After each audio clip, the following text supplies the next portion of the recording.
What's up, guys? This is Trey from Smart Home Starter, and today just wanted to do a quick video on how you can use your Samsung TV without one of these. If you've lost your remote control, stay tuned. We're gonna just go through a couple ways real quick. So, first way.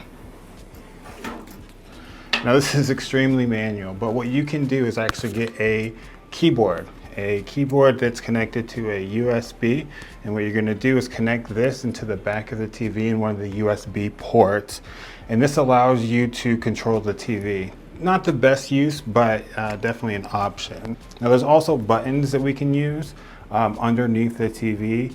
There's one button on the TV that I'm using, so we can just click that button, which shows a menu, and then click through the different options that are available. To activate one of those options, you have to long press it, it works, but it's not the best experience.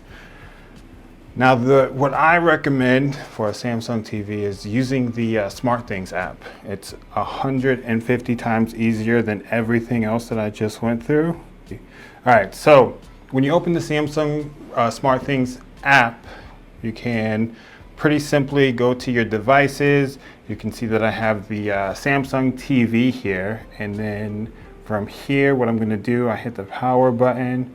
Let's see if that pops on behind me. There we go. Sounds on. So let me hit this volume option, which is going to be up top. Come on.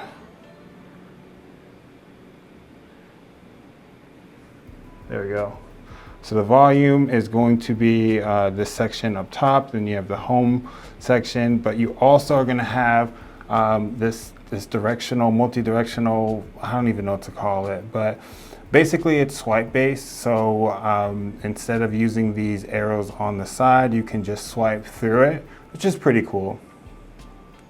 You're also going to have a channel selector. Now, if you're not sure how to use it, it is a little bit weird, but it's all swipe based, or they give you the actual channel changer buttons there. But I can just swipe through these if I need to. And then you have this 1, 2, 3. If you ever wanted to put in your channel, you could definitely do that. And then the options, I'm not going to lie to you guys, I don't know what these are for, but the guide is pretty straightforward. Yeah, we can do that. And then again, turn the TV off. So pretty cool, pretty simple. If you don't have a TV remote, you can always get a universal remote. It's always an option. We have a video somewhere where showing you how to set up a GE remote.